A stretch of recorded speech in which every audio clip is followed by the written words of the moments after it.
सभी को मेरा प्रणाम, नमस्ते, शुभ संध्या। आप सभी का स्वागत है आज के इस वेबिनार में।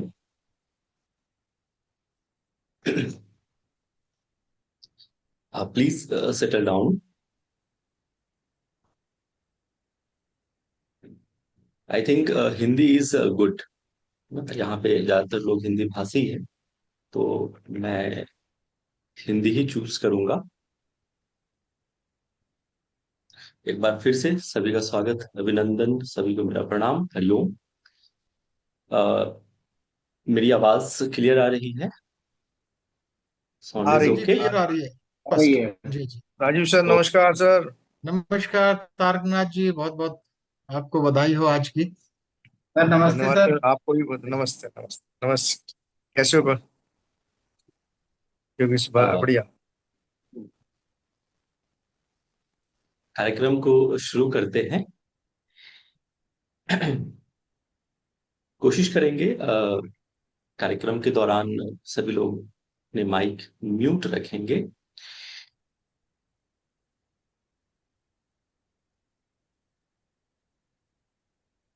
आज 12वां अंतर्राष्ट्रीय योग दिवस हम लोग सेलिब्रेट कर रहे हैं। इस पावन अवसर पर आप सभी का एक बार फिर से हार्दिक अभिनंदन और स्वागत करता हूं। हमारे बीच उपस्थित है माननीय मुख्य अतिथि, विशिष्ट अतिथिगण, स्पीकर और आप सभी प्रतिभागीगण। आप सभी का एक बार फिर से स्वागत, अभिनंदन। Physical education foundation of India यानी पेफी के द्वारा आयोजित अंतर्राष्ट्रीय योग दिवस के उपलक्ष्य पर आज हम इस वेबिनार का आयोजन कर रहे हैं। योग साधना का इस वेबिनार का आयोजन कर रहे हैं और मुझे बड़ा ही अत्यंत हर्ष और गौरव का अनुभव हो रहा है। आज का जो विषय है, योग के माध्यम से जीवन में क्या परिवर्तन लाए, शारीरिक, मानसिक और आध्यात्मिक दृष्टिकोण से।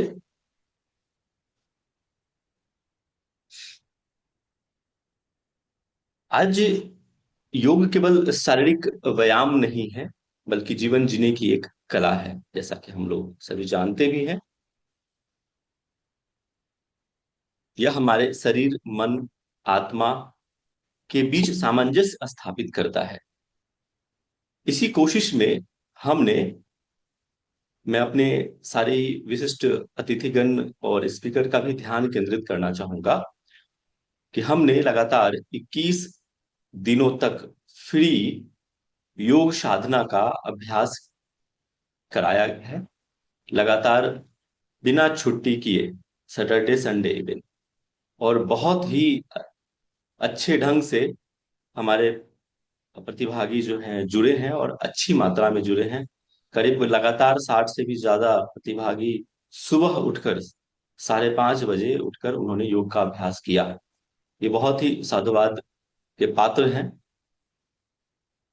सुबह उठना वैसे भी बड़ी तकलीफ देह होता है, बट उन्होंने इस प्रयास को सफल बनाया है, तो वो बधाई के पात्र हैं। आज हमारे बीच बहुत ही गण्यमान्य अतिथिगण विराजमान हैं। ऑनलाइन के माध्यम से वो हमसे जुड़े हुए हैं। मुख्य अतिथि के रूप में हमारे बीच हैं professor doctor Rajeev Chaudhary sir, जो वर्तमान में पंडित रविशंकर शुक्ल यूनिवर्सिटी में प्रोफेसर के रूप में कार्यरत हैं। और ये आज इस देश में एक जाने माने वक्ता भी हैं, और ये परिचय के मोहताज नहीं है। अगर मैं इनके बारे में कहूं तो शायद आधा घंटे भी कम पड़ जाए। आप पंडित रविशंकर शुक्ल यूनिवर्सिटी में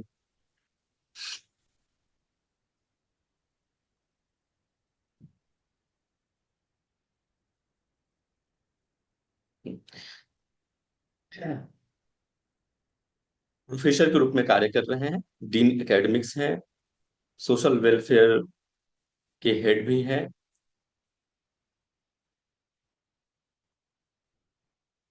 कई सारे अवार्ड से आपको नवाजा जा चुका है, जैसे NCT national award, IIT national award, और आपने कई सारे देशों में भी भ्रमण किया है, एकेडमिक विजिट किया है। आप BP, MP, MPhil, PhD, PGDYM, PGDYP, black belt in diploma in judo, NET, CIS and DLitt, और बहुत सारे आपने जो है डिग्रियां हासिल की हुई है।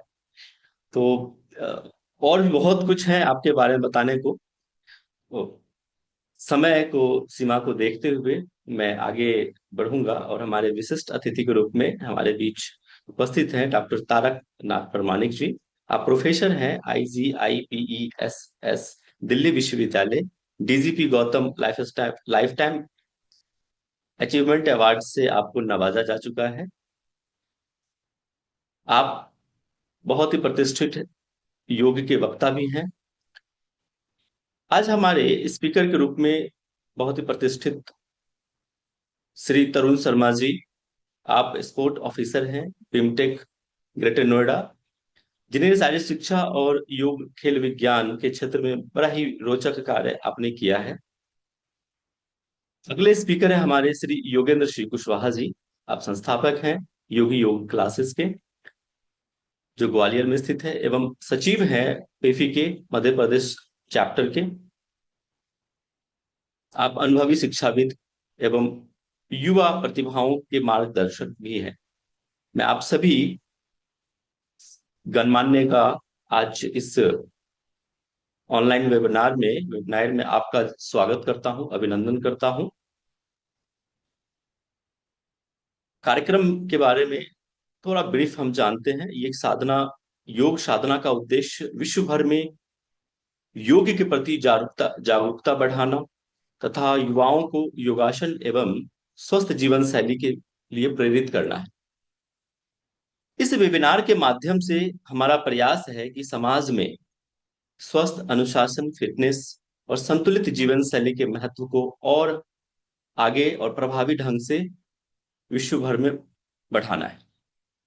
इस कार्य में पेफी बहुत ही अग्रणी भूमिका निभा रहा है। ब्रीफ इंट्रोडक्शन, हम पेफी के बारे में जानेंगे कि पेफी एक्चुअली करता क्या है, क्योंकि उसी के सौजन्य से ये वेबिनार आयोजन किया गया है।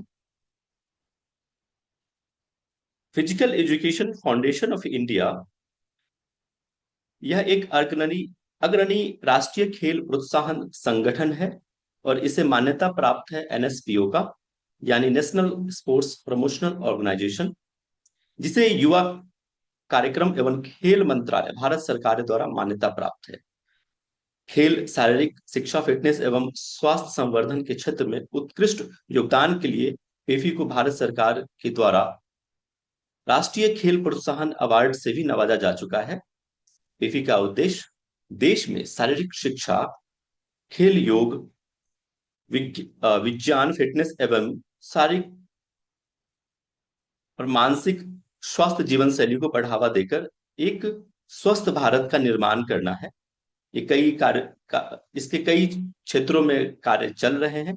शारीरिक शिक्षा एवं विद्यालय की खेल में, योग एवं योगासन के प्रचार प्रसार में, खेल विज्ञान एवं अनुसंधान में, एंटी डोपिंग, नाडा के साथ ही एंटी डोपिंग के कार्यक्रम में भी अग्रणी भूमिका निभा रहे हैं। ये अपने अगले क्रम में हम विलंब ना करते हुए आगे बढ़ते हैं और अपने मुख्य अतिथि को आमंत्रित करते हैं। बिना विलंब किए डॉक्टर राजीव चौधरी सर को हम आमंत्रित करते हैं कि वो अपने मुखार बिंदु से अब हम सबको। धन्यवाद कुंदन जी, आ बहुत रही है बहुत। सर? राजीव सर? हाँ, आवाज आ रही है, मेरी आवाज आ रही है आपको? जी जी जी सर, आ रही है सर। हाँ, जी, ठीक ठीक। हम सभी एक बार वर्चुअल क्लैपिंग के साथ सर का आमंत्रित करते हैं, और sir please now it's over to you sir. Rajesh sir, स्वागत है आपका। बहुत बहुत बहुत धन्यवाद कुंदन जी। आज के विशिष्ट अतिथि डॉक्टर तारकनाथ जी, मुख्य वक्ता श्री तरुण जी, डॉक्टर योगेंद्र जी, योग से जुड़े बड़े प्रगाढ़ विद्वान विदुषी प्रतिभागी। सबसे पहले तो मैं physical education foundation of India को धन्यवाद ज्ञापित करता हूं कि मुझे आमंत्रित किया। योग और शरीर शिक्षा, साथ साथ खेल, तीनों ही क्षेत्रों में बहुत बड़ा योगदान है physical education foundation of India का। और हम सब जानते हैं कि आज हम अंतर्राष्ट्रीय योग दिवस का आयोजन कर रहे हैं। लगभग सभी विश्वविद्यालयों ने, सभी संस्थाओं ने यह आयोजन किया है। मैं आप सबको अंतर्राष्ट्रीय योग दिवस की बधाई देता हूं। और कुंदन जी ने मुझे केवल 10 मिनट आवंटित किए हैं, योग के बारे में बात करेंगे, योग की महिमा के बारे में। क्योंकि आज की जो पीढ़ी है वो केवल विचारों पर आधारित बातों पर विश्वास नहीं करती है। हमें उसको साइंटिफिकली, वैज्ञानिक तरीके से वैलिडेट करना, वैध करना है, तभी नई पीढ़ी उस पर विश्वास करेगी। तो एक नई पीढ़ी, जितने भी रिसर्चर्स हैं, अनुसंधानकर्ता है, शोधार्थी हैं, वो इस प्रकार के शोध कार्य करें जिससे कि हम वैलिड कर पाए योगिक प्रैक्टिसेस को। एक श्लोक मैं आप सबके समक्ष साझा करना चाहूंगा उपनिषद का, और मैं भी खुद उस श्लोक से प्रभावित हूँ। और यह श्लोक योग की महिमा का बखान करता है। न तस्य रोगो न जरा न मृत्यु प्राप्तस्य योगाग्निम शरीरम। जो लोग योग रूपी अग्नि से अपने शरीर को पकाते हैं, न उनको बुढ़ापा आता है, न उनको कोई बीमारी जकड़ती है, और न ही उनकी मृत्यु होती है। तो मृत्यु तो सबकी होनी है, लेकिन श्लोक में ऐसा क्यों? यहाँ मृत्यु न होने का अर्थ है to become free from the cycle of birth and death, जन्म मरण के बंधन से मुक्त होना, मोक्ष प्राप्त करना। तो कितनी बड़ी महिमा कही गई है योग के बारे में, उसके महत्व के बारे में। एक प्रश्न उठता है कि हम या पीढ़ी, नई पीढ़ी या समाज की प्रत्येक इकाई योग का लाभ क्यों नहीं ले पाती है। उसका एक बहुत बड़ा कारण है कि we link yoga with religion. कि एक काफी बड़ा तबका समाज का योग को एक रिलीजन के साथ, धर्म के साथ जोड़कर देखता है। लेकिन साइंटिफिकली, वैज्ञानिक तरीके से यदि हम अंतर स्पष्ट करें, डिस्क्रिमिनेशन देखें दोनों के बीच, योग और धर्म के बीच में, तो you will be agree with my statement, आप मेरी बात से सहमत होंगे कि धर्म, रिलीजन केवल एक ही करेक्टरिस्टिक, एक ही विशेषता पर आधारित है, वो है फेथ, विश्वास। लेकिन दूसरी तरफ जो योग है वो विश्वास पर आधारित नहीं है, दूर दूर तक विश्वास पर आधारित नहीं है। अब प्रश्न उठा, जब विश्वास पर आधारित नहीं है तो ऐसी कौन सी विशेषताएं योग के क्षेत्र में विद्यमान है जो उसे पृथक करती है धर्म से, जो हमें सिद्ध करना है। तो तीन विशेषताएं ऐसी हैं जो योग में विद्यमान है, जो कि बिल्कुल पृथक करती हैं योग के क्षेत्र को धर्म से। पहली विशेषता है योग इज एक्सपेरिमेंटल, योग प्रायोगिक है। आप टॉप शोध पत्रिकाओं में, चाहे वो स्कोपस में इंडेक्स्ड हो, चाहे पबमेड में इंडेक्स्ड हो, चाहे पबमेड सेंट्रल में इंडेक्स्ड हो, चाहे वेब ऑफ साइंस में इंडेक्स्ड हो, डायमेंशन, लेंस, दुनिया भर के डेटाबेसेस, डेटा बैंक में दुनिया भर की आप एक्सपेरिमेंटल स्टडीज देखेंगे। और पबमेड बायोमेडिकल साइंसेज का एक बहुत ही रेप्यूटेड नाम है। कुंदन जी एम्स में, all India institute of medical sciences में कार्यरत हैं, उनको पता है कि पबमेड जो डेटाबेस है मेडिकल साइंस में, उसका क्या महत्व। और दुनिया भर की रिसर्चेज आपको मिलेंगी, क्लिनिकल रिसर्चेज मिलेंगी, एक्सपेरिमेंटल रिसर्चेज मिलेंगी, कंपैरेटिव स्टडीज मिलेंगी। तो कुल मिलाकर we should keep in the entirety of our mind कि since yoga is experimental, we can not link yoga with any religion. दूसरी विशेषता है जो नई पीढ़ी को जाननी चाहिए कि योग इज एग्जिस्टेंशियल। योग का अस्तित्व दिखता है, धर्म का अस्तित्व नहीं, विश्वास पर आधारित है। यानी हमें दिखाई नहीं देता हो किस रूप में, पर पूरा। मैं भी किसी धर्म से जुड़ा हूं, आप में से सब किसी न किसी धर्म से जुड़े, रिलीजन से जुड़े हैं। तो दैट इज आवर फेथ। तो एग्जिस्टेंस तो दिखता है। अष्टांग योग, चाहे वो महर्षि पतंजलि जी की बात करें, या स्वामी चरणदास के अष्टांग योग की बात करें, या नियम, आसन, प्राणायाम, प्रत्याहार, धारणा, ध्यान, समाधि, एग्जिस्टेंस दिखता है। और जो सबसे महत्वपूर्ण है, योग इज तीसरी विशेषता, योग इज एक्सपीरियंशियल, अनुभवीय है, जिसको कि we can experience if we participate in any yogi practice.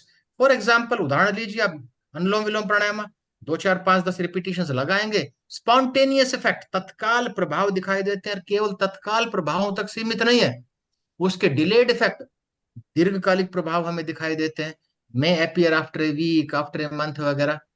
और यहाँ तक कि we have faced COVID 19 pandemic, अभी हमने 2020-19 में विश्वव्यापी महामारी का सामना किया है कोविड 19 का, उसमें दुनिया भर के योग पर अनुसंधान शोध कार्य हुए, जिसमें कि एक और प्रकार के इफेक्ट की बात की गई है, क्यूमुलेटिव इफेक्ट, खासकर जो हमारी रोग प्रतिरोधक क्षमता को, हो सकता है कि योग का एक अभ्यास कोई प्रभाव ना छोड़ता हो किसी एक विशेष क्षेत्र में, लेकिन 2 3 4 अभ्यास मिलकर प्रभाव छोड़ते हैं, that is considered as a cumulative effect.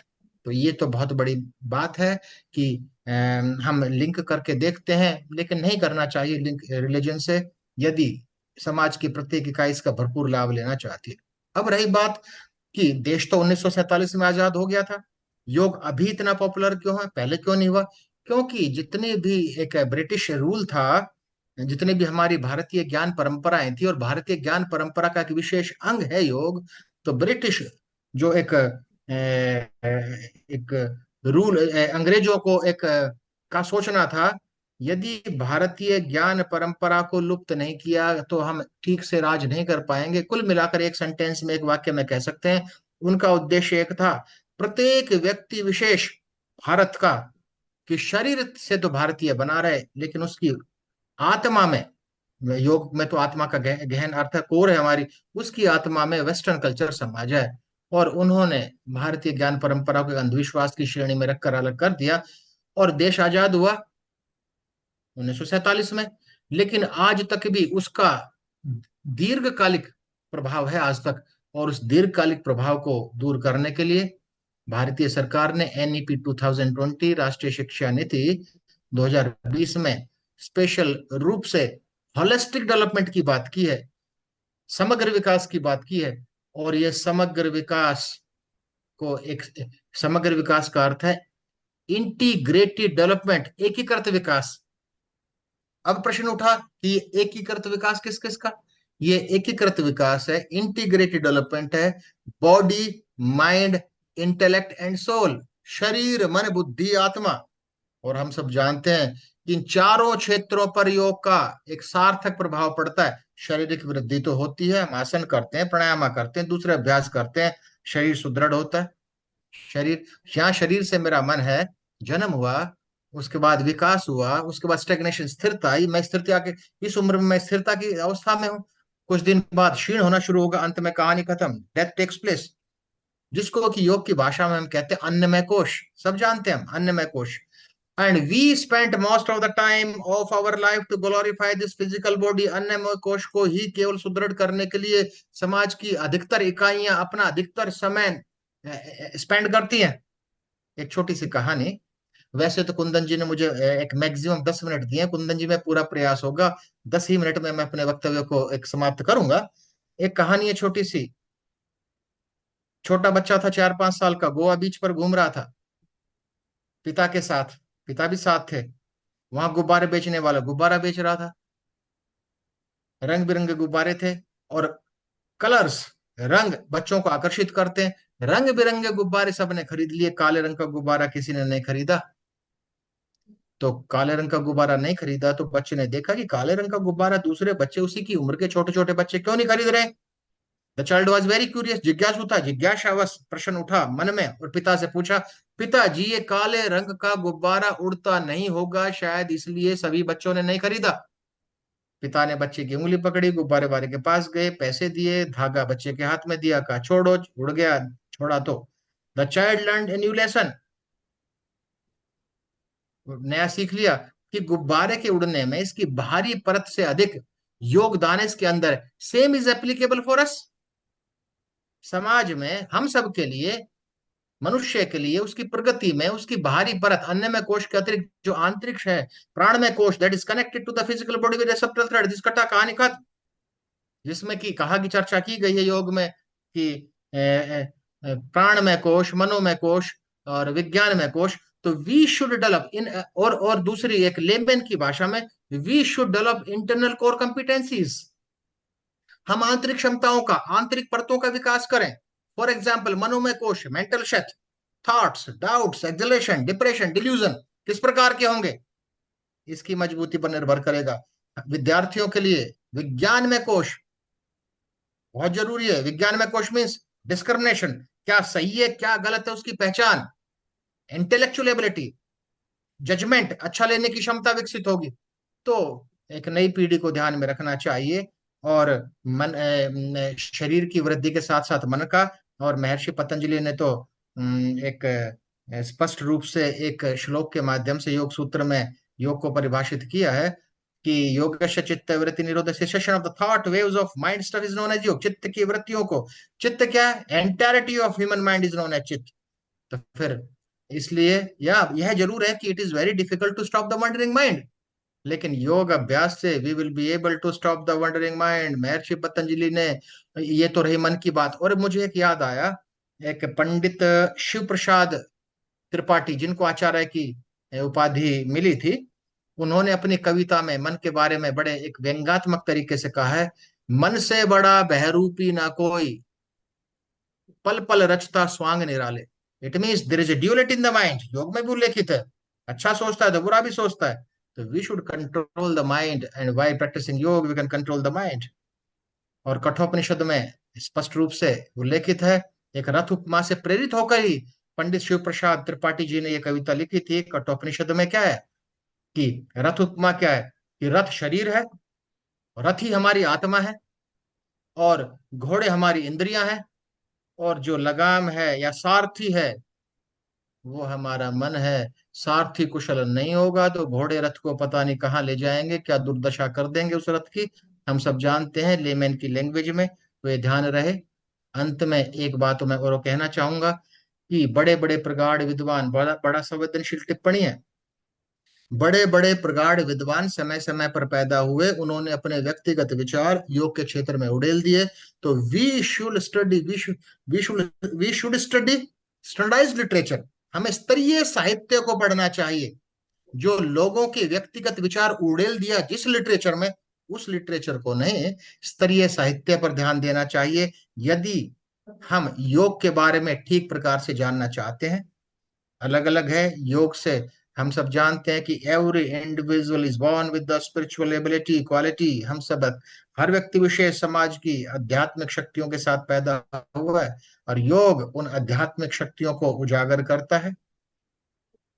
और उनमें से एक, अंत में एक बात कहना चाहूंगा नई पीढ़ी के लिए, अष्ट शक्ति, अष्ट संस्कृत का शब्द अष्ट मीन्स एट, कि we develop eight spiritual powers by practising yoga. Yoga के माध्यम से 8 आध्यात्मिक शक्तियों का विकास होता है, और ये आध्यात्मिक शक्तियां हमारा होलिस्टिक डेवलपमेंट, समग्र विकास करती हैं, और हमें एक बहुत ही ऊंचाइयों तक ले जाती हैं। तो एक छोटे छोटे इन सभी की बात कर लेते हैं। 8 शक्तियों की पहली है power to distinguish and discriminate, भेद और पृथक करने की शक्ति, पहचानना क्या सही है क्या गलत है, यह शक्ति विकसित करता है योग अशक्तियों की श्रेणी में। दूसरा है power of a good judgement, अच्छा निर्णय लेने की शक्ति। योग का अभ्यास करने वाला एक अच्छे निर्णय लेना सीखता। पावर टू फेस, क्या फेस करना है, गीता में लिखा है सम और विषम परिस्थितियों में समान बने रहना योग। हमारे साथ समस्या क्या है कि जो पक्ष में बात होती है तो हम प्रफुल्लित रहते हैं कि इस विश्व में हमसे ज्यादा प्रफुल्लित कोई नहीं है, और जब कोई हमारे विपक्ष में बात जाती है तो ऐसा लगता है कि हम इस विश्व में सबसे दुखी व्यक्ति हैं। सम और विषम, तो यह है power to face. Power of tolerance, सहन शक्ति, various situations occurs in the life, समस्याएं सबके साथ समय समय पर उत्पन्न होती हैं, वी हैव टू टॉलरेट, सहन शक्ति। अगली है पावर टू अकोमोडेट, जिसकी कमी है आज के युग में, आज की नई पीढ़ी में, अनुकूलन की शक्ति। प्रत्येक व्यक्ति विशेष किसी ना किसी कमी के साथ, कमियां, every individual is bound to have some error, प्रत्येक व्यक्ति विशेष की बाध्यां की त्रुटियां होंगी, गलतियां करेगा। तो वी हैव टू अकोमोडेट, हमें उन सबकी गलतियों से अनुकूलन करना है, क्योंकि हम सामाजिक प्राणी हैं और योग के माध्यम से विकसित। अगला है सबसे महत्वपूर्ण, power to pack up our forces and reactions, अपनी शक्ति और प्रतिक्रिया को रोकने की शक्ति। लेकिन हम रिएक्ट करते हैं छोटी छोटी बातों पर। मैं तो एक छोटा सा एग्जांपल है, गूगल से सीखते नहीं हम, गूगल से अगर कहीं रास्ते में गूगल एक एक रास्ता बताने के लिए हमने उसको कह दिया, और हमारे बगल में हमारे पेरेंट या हमारे बच्चे या हमारे साथी बैठे हो रहे, क्या किया तुमने, गलत रास्ता ले लिया। लेकिन गूगल को आप बताते हैं तो अगर रास्ता गलती से आप दूसरी दिशा में चले गए, तो गूगल कहता है कि अब आपको मैं नया रूट बताता हूँ। एक गूगल से कितना एक एग्जाम्पल तो है, लेकिन बड़ा सटीक एग्जाम्पल है। और अंत में पावर है, पावर ऑफ कोऑपरेशन, सहयोग की शक्ति। सहयोग से बड़ा, और सहयोग की शक्ति विकसित करता है एक योगी, योग अभ्यास करता। और अंत में एक बात और, हमें भ्रम में नहीं रहना चाहिए कि हम आसन करेंगे तो केवल शरीर को सुदृढ़ करेंगे। 1970 के दशक में मान्यता थी कि शरीर का और मन का कोई संबंध नहीं, आश्चर्य था। ऐसा क्यों मान्यता थी? लेकिन it is proved by the latest research is body and mind can not be separated. शरीर मन को अलग नहीं रख सकते। दुनिया भर के रिसर्चेज आपको मिलेंगे। माइंड में कुछ भी घटित होगा अनिवार्य रूप से शरीर को प्रभावित करेगा, और शरीर में से कुछ भी गतिविधि होगी अनिवार्य रूप से मन को भी प्रभावित करेगी। तो मेडिटेशन केवल मन को या ब्रेन को ही प्रभावित नहीं, शरीर को प्रभावित करता। और आसन केवल शरीर को प्रभावित नहीं, मन को भी प्रभावित करते। आसन फिजिकल प्रैक्टिस भी, चाहे प्राणायाम हो, तो बॉडी एंड माइंड इनसेपरेबल है। These can not be separated, पृथक नहीं कर सकते। तो कुल मिलाकर मैं physical education foundation of India को भी धन्यवाद देता हूं, और उनके उनके कार्य की सराहना करता हूं। और सबसे अच्छी बात है कि कोई भी संगठन बहुत अच्छी टीम के बिना अच्छा काम नहीं कर सकता। बड़ी खुशी होती है कि जितने भी इकाइयां एक physical education foundation of India से जुड़ी हैं, बड़ी डेडिकेटेड है दिखती हैं मुझे, एक अपने कार्य में बहुत ही समर्पण के साथ कार्य करती हैं। आप सबको शुभकामनाएं, और ऊंचाइयों पर जाएं, और शरीर शिक्षा, खेल और योग के क्षेत्र में और अधिक एक योगदान दें, और आगे बढ़ाएं। और मेरी सेवाएं physical education foundation of India को हमेशा मिलती रही हैं, और हमेशा भविष्य में भी मिलती रहेंगी। और मेरी निशुल्क सेवाएं हमेशा आपको रहेंगी। एक बार फिर कुंदन जी, आपको धन्यवाद। पीयूष जी शायद नहीं है, शायद उनको भी धन्यवाद। और अगर किसी भी प्रतिभागी का कोई प्रश्न है, कोई जिज्ञासा है, कोई क्यूरियोसिटी है, तो I am here to answer. तो एक बार फिर आप सबको धन्यवाद, प्रत्येक प्रतिभागी को भी धन्यवाद कि मेरी बात को आपने सुना। Thank you.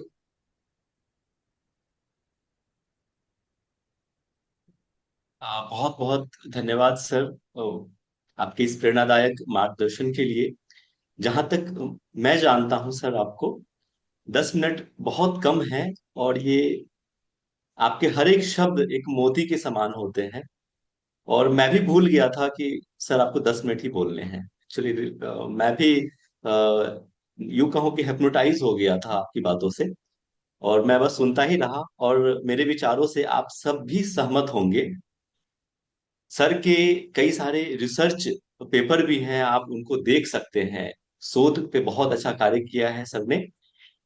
जैसा सर ने इस मात्र 10 मिनट में योग के सारे ही पहलुओं को उन्होंने छुआ, शोध के उसकी योग की प्रामाणिकता की बात करी, शारीरिक हो, मानसिक हो, या फिर आध्यात्मिक पहलू हो, उन्होंने धीरे धीरे बारीकी से, बहुत ही समझदारी से हर एक पहलू को टच करते हुए और आपके मन में जिज्ञासा भर दी कि और जानने की। तो और भी आप जान सकते हैं। सर के बहुत सारे रिसर्च पेपर ऑलरेडी पब्लिश्ड हैं, तो आप उनको देख सकते हैं, पढ़ सकते हैं, समझ सकते हैं। और आप जब गूगल भी सर्च करेंगे तो आपको सर के बारे में पूरे डिटेल्स मिल जाता है। और मैं रेगुलर सर के संपर्क में भी रहता हूँ, और उनका मुझे बड़ा ही स्नेह और मार्गदर्शन मिलता रहता है। तो बहुत बहुत शुक्रिया सर आपका, बहुत ही शॉर्ट नोटिस में आने के लिए। अब मैं अगले मुख्य अतिथि की तरफ बढ़ता हूँ, विशिष्ट अतिथि की तरफ। डॉक्टर प्रोफेसर तारकनाथ प्रामाणिक सर से अनुरोध करता हूं कि आप अपने विचारों के द्वारा हम सभी का मार्गदर्शन करें। सर आप अगर अवेलेबल हैं। बस मैं हाँ हूँ। सर। Yes yes. हाँ, sir sir sir sir. Sir का वक्ता सुन रहा था मैं। मुझे बहुत अच्छा लगता है सर का लेक्चर सुनने में। सबसे पहले नमस्कार। सबसे पहले मैं पैफी के हृदय से धन्यवाद करता हूँ, जिन्होंने अंतर्राष्ट्रीय योग दिवस के अवसर पर आयोजित इस राष्ट्रीय वेबिनार योग साधना transforming lives through yoga, a journey of body mind and spirit में मुझे विशिष्ट अतिथि के रूप में आमंत्रित किया है। राजीव सर ने योग के बारे में सारा ही मोस्टली जो चीजें हैं वो बता दिया है। बट योग भारत की अमूल्य धरोहर है। ये केवल शारीरिक व्यायाम नहीं, बल्कि शरीर, मन और आत्मा के संतुलन का विज्ञान है। आज की भागदौड़ भरी जीवन शैली में योग हमें तनाव, चिंता और असंतुलन से मुक्त कर स्वस्थ, सकारात्मक और शांत जीवन जीने में प्रेरणा देती है। माननीय प्रधानमंत्री जी श्री नरेंद्र मोदी जी के प्रयासों से योग को बड़ा पहचान मिली है और आज विश्व के करोड़ों लोग योग को अपने जीवन का हिस्सा बना रहे हैं। योग हमें वसुदेवम कुटुंबकम और वन अर्थ वन हेल्थ की भावना को साकार करने की दिशा में प्रेरित कर। सर ने हमारे बहुत अच्छे से योग को समझाया है। योग 4 चीजों में जुड़ा हुआ है और जब मैं पतंजलि योग सूत्रों को पढ़ने की कोशिश करता हूँ, समझने की कोशिश करता हूँ, तो उसमें मुझे 4 चीज दिखती है। जैसे सबसे पहले उन्होंने सबसे पहला श्लोक ही लिखा है कि योग अथ योगा अनुशासनम, और दूसरी श्लोक है योगस्य चित्त वृत्ति निरोध, तीसरी है तदादृष्टु स्वरूपे अवस्था। जब हम तीनों श्लोक को समझने की कोशिश करते हैं और आगे की ओर जाने की कोशिश करते हैं तो उसमें तीनों श्लोक के अंदर 4 चीज जुड़ी हुई। 4 चीज क्या है? पहला है दार्शनिक, फिलॉसफी। योग एक दार्शनिक है। हम सब योग की जब चर्चा करते हैं तो एक दर्शन की तरह चर्चा करते हैं कि प्रकृति, पुरुष, चित्त। जब हम दार्शनिक की तरह योग को समझने की कोशिश करते हैं तो लगता है कि योग एक संस्कार है, हमारे अंदर एक एक विधि लाने की कोशिश कर रहे हैं और वो बहुत नियम के अनुसार लाने की कोशिश कर रहे हैं। फिर एक योग साइकोलॉजी है, मनोवैज्ञानिक है, मेंटल हेल्थ है। क्योंकि जब चित्त की बात करते हैं तो चित्त हमारा क्या है कि बहुत सारे विकार लाते हैं, विकार है शरीर के अंदर। चित्त एक ऐसा जगह है जहां पे हम बैठे हैं, चिंतन कर रहे हैं। तो योग से चित्त वृत्ति, वृत्ति है मीन्स विचार। तो आपका विचार को कैसे रोकना है, तो यहां मनोविज्ञान भी है। जब चित्त की मनोविज्ञान, चित्त को जब आप रोक सकते हैं तब कहते हैं तदादृष्टु स्वरूपे वस्थानम, मतलब आप रेगुलर प्रैक्टिस करेंगे तो तभी आपकी कैवल्य प्राप्त या विवेक ख्याति आएगी। That means again practical is there. तो चित्त को आप एक दिन में नहीं रोक सकते, आज बैठे हैं तो नहीं रोक सकते। तो दैट मीन्स देखिए, एक फिलॉसफी है, साइकोलॉजी है, प्रैक्टिकल है। फिर उन्होंने जब देखा कि मनुष्य नहीं कर सकता, रोक नहीं सकता, मनुष्य चित्त को रोक नहीं सकता, तो उन्होंने तब क्या किया?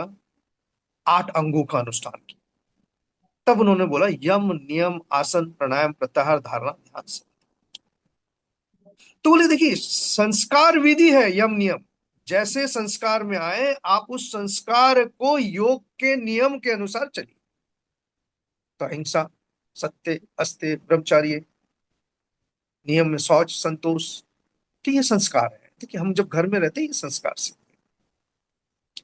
उसके बाद वो उन्होंने कहा कि संस्कार के साथ साथ आप अपने शरीर शुद्धि, आसन, प्राणायाम, प्राण शुद्धि, प्रत्याहार, जीव शुद्धि या इंद्रियों की शुद्धि, फिर धारणा, ध्यान, समाधि। तो उन्होंने ये कहा कि अब आपको प्रैक्टिकल और ज्यादा करना है, और जब प्रैक्टिकल करेंगे तो आपके शरीर के अंदर शुद्धि होगी। तो फिजियोलॉजी है, आपके शरीर की रीढ़ की हड्डी को आप ठीक करेंगे। क्योंकि जितनी भी आसन बेस्ड है, आसन जो भी है, भुजंगासन, शलभासन, धनुरासन, पश्चिमोत्तान, वो सब आसन जो है एनाटॉमिकल एंड फिजियोलॉजिकल है। तो 4 फेस है, एक दार्शनिक हो गया, एक मनोवैज्ञानिक हो गया, एक प्रैक्टिकल हो गया, एक फिजियोलॉजी हो गया। जब ये चारों फेस को समझने की कोशिश करते हैं तो ये योग बहुत बड़ा स्थान ले लेता है। अब जब अष्टांग योग करने के बाद भी पतंजलि फिर समझता है कि नहीं, ये 8 अंगों का अनुष्ठान नहीं कर सकता। इन्हें क्रिया योग कराइए। तो उन्होंने कहा तप कीजिए, स्वाध्याय कीजिए, ईश्वर परिधान। तप मीन्स तपना नहीं है, तप मीन्स आपको प्रैक्टिकल ओरिएंटेड, रेगुलर प्रैक्टिस। और स्वाध्याय पढ़िए किताब। हम लोग सब योग कर रहे हैं, हम सब चर्चा योग के बारे में कर रहे हैं, हम स्वाध्याय कम कर। राजीव सर का बहुत सारे रिसर्च पेपर है, स्वाध्याय कीजिए, पढ़िए। और राजीव सर हमारे भी टीचर हैं, हमारे भी सीनियर हैं, हमारे भी गुरु हैं। हम इनके बहुत सारे रिसर्च पेपर को पढ़ते हैं और पढ़ के हम सीख रहे हैं। सीखना, स्वाध्याय करना खत्म नहीं होता है। स्वाध्याय से आपको रेगुलर प्रैक्टिस जितना करेंगे उतना ही आप योग को समझ पाएंगे। ईश्वर परिधान, ईश्वर परिधान is the result of your education. So देखिए, तीनों श्लोक को पतंजलि ने समझाने की कोशिश किया और समझाते समझाते हमें हेल्थ के बारे में भी बताया। इस बार का थीम है हेल्दी एजिंग टुवर्ड्स योग। हम लोग सब स्वास्थ्य के बारे में बात कर रहे हैं। राजीव सर ने मनोकोश के बारे में बात की। हम आज भी नहीं जानते हैं हमें पानी कितना पीना है। हम खाने की तरफ नहीं बोल रहे, हमें पानी कितना पीना है, पानी कब पीना है, पानी को किस समय पे पीना है, किस अवस्था में पीना है, हम ये छोटी छोटी चीजें नहीं जानते। सो योग बहुत बड़ा चीजें है, बहुत बड़ी स्वाध्याय है, एक साधना है। सच में टॉपिक भी बहुत अच्छा दिया, योग साधना है। ये छोटी सी 8-10 मिनट का लेक्चर से नहीं, बट हाँ, हमें समझना है कि योग को करते वक्त आसन कैसे करें, प्राणायाम कैसे करें, प्रत्याहार कैसे करें। प्राणायाम में भी मैंने देखता हूं कि मैं हर एक साधक को कहता हूं कि कुछ मत करो, सिर्फ योग आसन में सूर्य नमस्कार रेगुलर कीजिए 4 से 6 बार, और अनुलोम विलोम प्राणायाम कीजिए एटलीस्ट 5 मिनट से 10 मिनट। देखिए आधा रोग ठीक हो जाए। ये दोनों चीजों को कीजिए। हम तो क्रिया कहते ही नहीं कि आप जल नीति कीजिए, कुंजल कीजिए। ये एक थोड़ा सा प्रैक्टिस, हायर प्रैक्टिस है। बट यस, योग साधना में योग साधना ही करना पड़ेगा, साधना पड़ेगा, अपने आप को तब करना पड़ेगा, स्वाध्याय करना पड़ेगा, तभी ईश्वर परिधान आप तभी डेडिकेशन डिवोशंस कर सकते हैं। सो इतनी छोटी सी समय से मैं जल्दी से, क्योंकि मुझे एक और जगह जाना है, मैं बहुत बहुत धन्यवाद कहता हूं कि कुंदन जी ने और पीयूष जी ने इस प्रोग्राम को रखा है। और अच्छा लगता है योग घर घर पहुंचे, योग के साधक घर घर समझे। कुछ नहीं तो प्राणायाम कीजिए। देखिए आज के टाइम में दिल्ली में इतनी पोल्यूशन की हालत खराब है, हम लोग रात दिन जूझ रहे हैं पोल्यूशन से। तो इस पोल्यूशन को, इस नाक के अंदर जो गंदगी जाती है उससे जल नीति, सूत्र नीति कीजिए, सूत्र नीति कीजिए। आज के टाइम में मैं नियर बाय एम्स के पास रहता हूँ। बहुत कैंसर पेशेंट हैं, हम लोग कोशिश करते हैं उन कैंसर पेशेंट को हम लोग सिंपल से आसन और प्राणायाम कराएं। हम प्राणायाम कराने की मैं बहुत स्प्रेड कर रहा हूँ कि अनुलोम विलोम प्राणायाम करें लोग बाग। और ये एक हमारा नीति है और धैर्य है कि हम लोग सब मिलके इस संकल्प ले कि योग ना कि एक दिवस, एक समिति में रखकर अपनी दैनिक जीवन शैली में अभिन्न अंग बनाए। योग रोज करे, रोज करे, हर वक्त करे, हर समय करे। धन्यवाद। जय हिंद, जय भारत।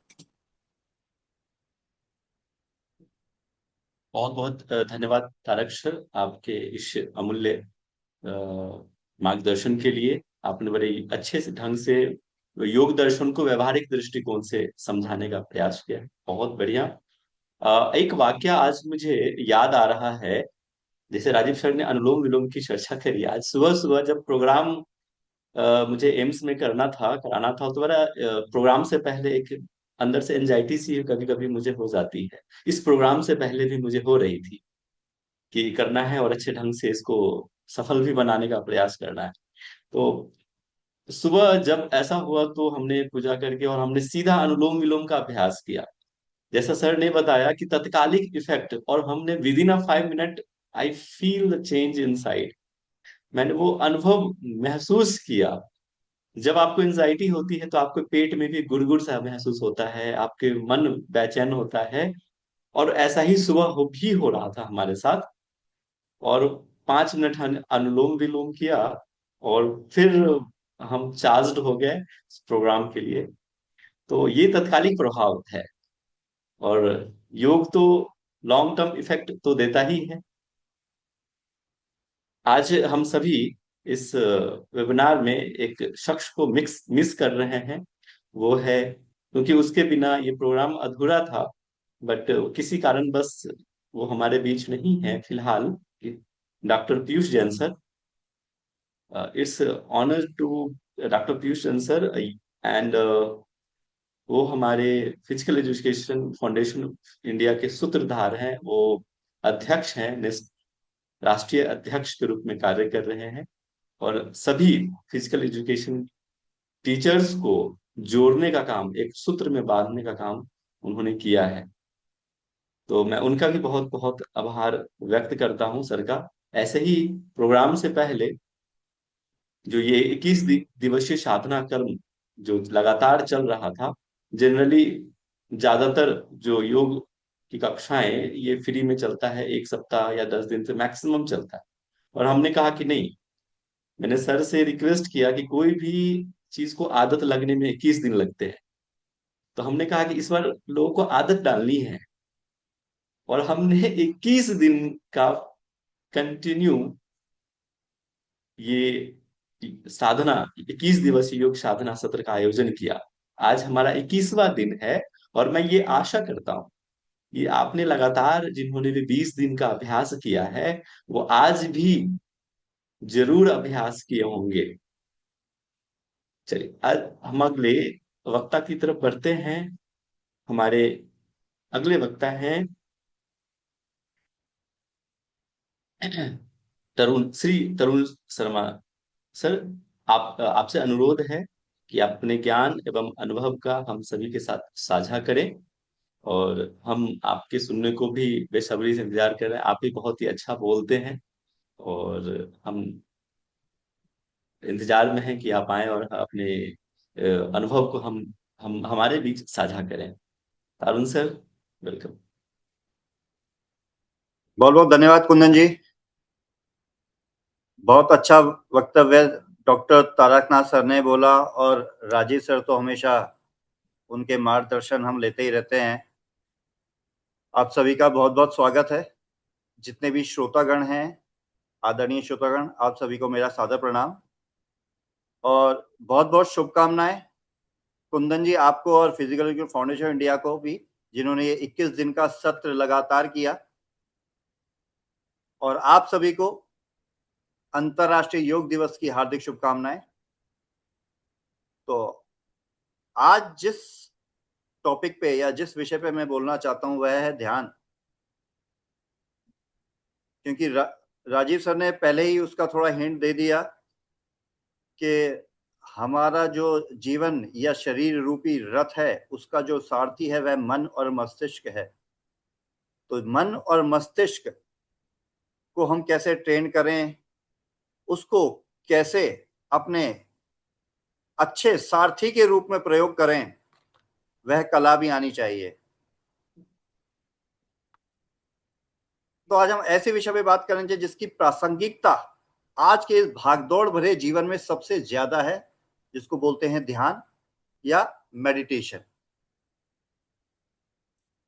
आज की दुनिया में हम हर चीज को कंट्रोल करना चाहते हैं। हम अपने रिलेशंस को कंट्रोल करते हैं, हम अपने करियर को, गाड़ी को, गैजेट्स को, हर चीज को कंट्रोल करना चाहते हैं। सिर्फ जिस एक चीज के ऊपर ध्यान नहीं देते कि जिसको हमने कंट्रोल करना चाहिए, वह है हमारा मन। और मन को कैसे कंट्रोल करें, उसको कैसे नियंत्रण में लाएं, कैसे हम अपने उस मन को अपनी उन्नति के लिए प्रयोग करें। नॉट ओनली हमारी उन्नति, हमारे देश की, हमारे समाज की, हर चीज की उन्नति के लिए हम अपने मन को किस प्रकार प्रयोग करें, यह आना भी बहुत जरूरी है। देखिए, ध्यान कोई क्रिया नहीं बल्कि एक चेतना की एक अवस्था है। ध्यान चेतना की एक अवस्था है। आमतौर पर लोग क्या सोचते हैं कि हम विचार शून्य करना ही ध्यान है, सिर्फ विचार शून्य नहीं, सिर्फ विचार शून्य ही ध्यान नहीं है। हमें वर्तमान में रहना आना चाहिए, हमें वर्तमान में जीना सीखना चाहिए, वह ध्यान है। हम करते क्या है, हम भूतकाल यानी कि हम अपनी यादों में खोए रहते हैं या फिर भविष्य की चिंता में पड़े रहते हैं। तो हम प्रेजेंट में या कहते हैं कि अभी में कब रहते हैं, यह सीखना बहुत जरूरी है। और अभी में रहना, प्रेजेंट में रहना ही ध्यान है। योग में बहुत सारी विधियां हैं, बहुत सारी विधि हैं जिसके द्वारा हम अपने मन को कंट्रोल कर सकते हैं, हम अपने मन को अच्छे से उसको दिशा दे सकते हैं। क्योंकि देखिए मन है, मन एक, अगर हम बात करें, एक कहावत है कि अगर हमने मन को अगर गुलाम बना लिया तो वह हमारा मित्र है, अगर मन को मालिक बना लिया तो वह हमारा सबसे बड़ा दुश्मन है। तो मन को हमें गुलाम बनाना है अपना, हमने उसको अपना सर पे नहीं चढ़ने, यानी कि मन जहां भटकाएगा हम भटकते चले जाएंगे। तो मन को मालिक नहीं बनाना, हमने मन का मालिक खुद बनना है। तो भूतकाल की यादों से हटके और भविष्य की चिंताओं से दूर होते हुए हमें अपने मन को साधना आना चाहिए। ध्यान करने से होता क्या है, देखिए ध्यान हम जब करेंगे तो हमारा जो अगर हम साइंटिफिक टर्म बोल रहे हैं तो एमिगडाला एक का जो आकार है वो घटता है, एमिगडाला का आकार घटता है और हमारा जो प्री फ्रंटल कॉर्टेक्स है वो मजबूत होता है, जो हमें निर्णय लेने और ध्यान केंद्रित करने में ज्यादा मदद करता है।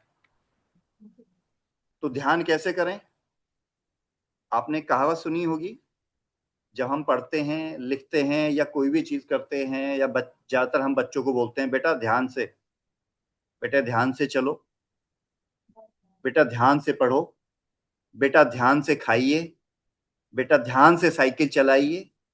यह क्या है, यह भी एक प्रकार का ध्यान है। अगर हम ध्यान नहीं लगाएंगे प्रेजेंट में तो हम कोई ना कोई गड़बड़ जरूर करेंगे। एक छोटी सी क्रिया है, एक कटोरे में पूरा ऊपर तक पानी भर लीजिए और उसको आपने सोचना है कि मैंने इस पानी को एक बूंद भी छलकने नहीं देना और हमने कम से कम भी 3 मिनट तक चलना है। आप उस 3 मिनट आप प्रेजेंट में रहेंगे, उस 3 मिनट आप ना तो पास्ट की यादों में होंगे ना भविष्य की चिंताओं में होंगे। वो 3 मिनट एक छोटी सी विधि है, इस 3 मिनट आपको पता लगेगा आपने कैसे ध्यान लगाया। क्यों, बिना ध्यान लगाए अगर आपने का इतना सा भी आपका ध्यान भटका या आपके जो विचार हैं दाएं बाएं गए तो होगा क्या, वो पानी का जो प्याला है उसमें से कुछ बूंदें जरूर छलकेंगी। तो ध्यान लगाने का एक बहुत ही इजी और बहुत ही एक कहते हैं ना बहुत आराम, बहुत इजी एक मेथड बताता हूं। सबसे पहले देखिए, जब भी हम ध्यान लगाएं या कोई भी क्रिया या योग करें, हमें अपना एक शांत वातावरण चाहिए, एक शांत एक अच्छा सा आसन चाहिए, कंफर्टेबल, जहां पे हम कंफर्टेबल होके आसन लगा पाएं और अपना ध्यान लगा पाएं। एक वो जगह देखनी और समय भी इस तरह का होना चाहिए, या तो अर्ली इन द मॉर्निंग जिसको हम बोलते हैं ब्रह्म मुहूर्त, जहां जिसमें हम सबसे बढ़िया और अच्छा ध्यान लगता है। और सबसे पहले आसन हो गया, आपका वातावरण हो गया, वो बहुत जरूरी है।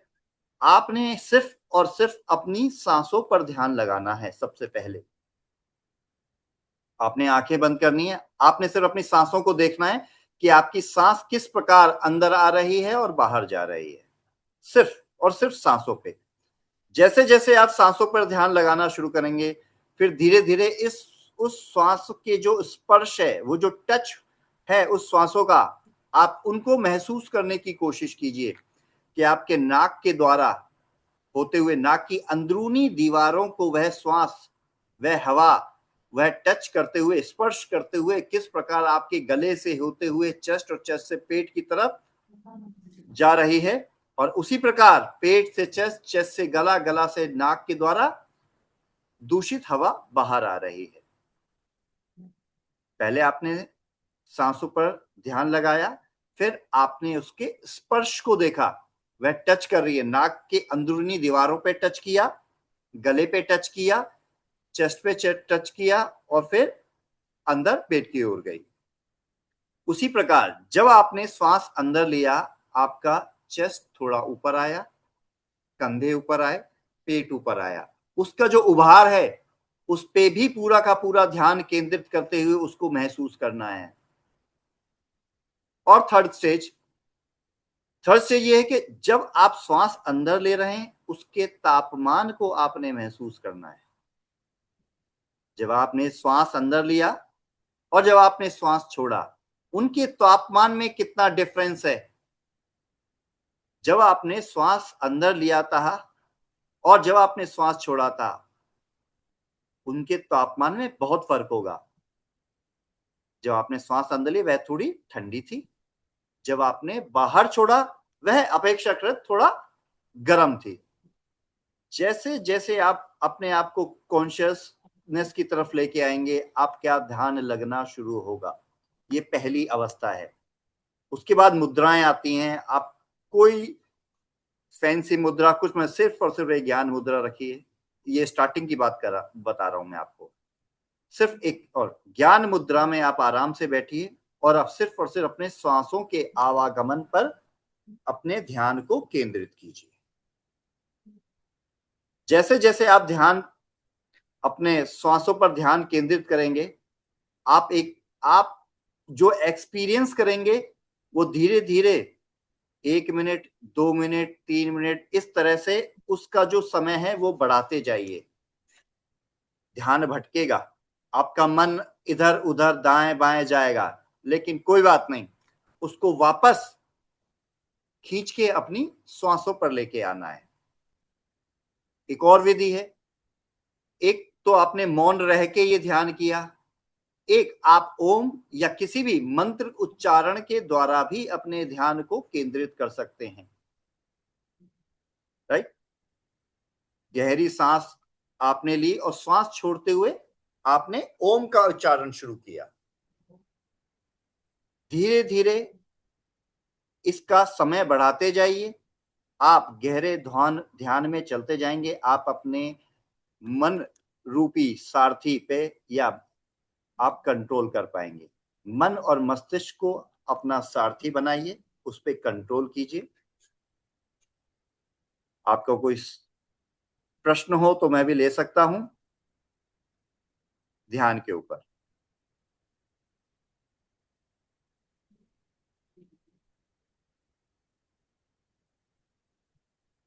कि कोई भी प्रश्न हो तो आप चैट बॉक्स में डाल सकते हैं।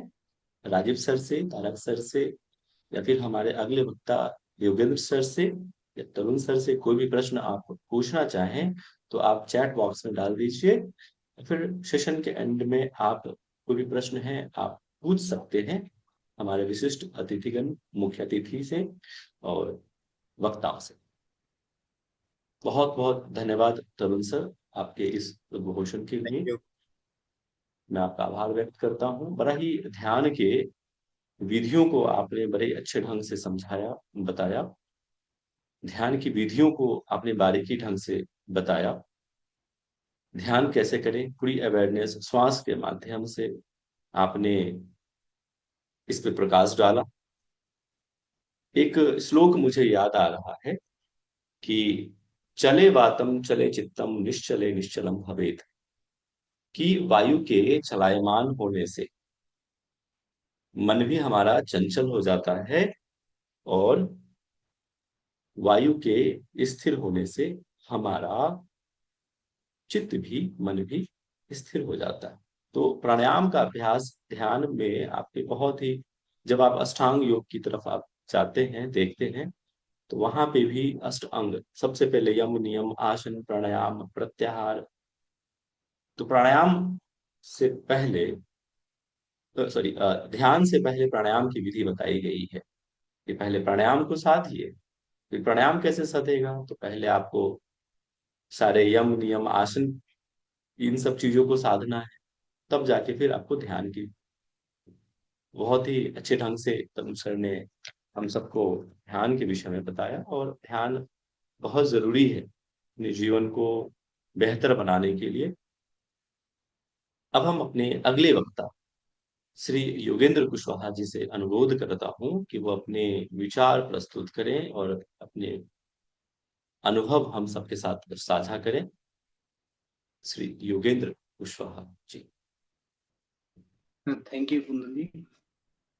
Physical education foundation of India के द्वारा 21 दिवसीय योग क्लासेस जो चलाई गई, उसके आज 21 जून को अंतर्राष्ट्रीय योग दिवस के अवसर पर इस वेबिनार में मैं सभी को आज अंतर्राष्ट्रीय योग दिवस की शुभकामनाएं देता हूं।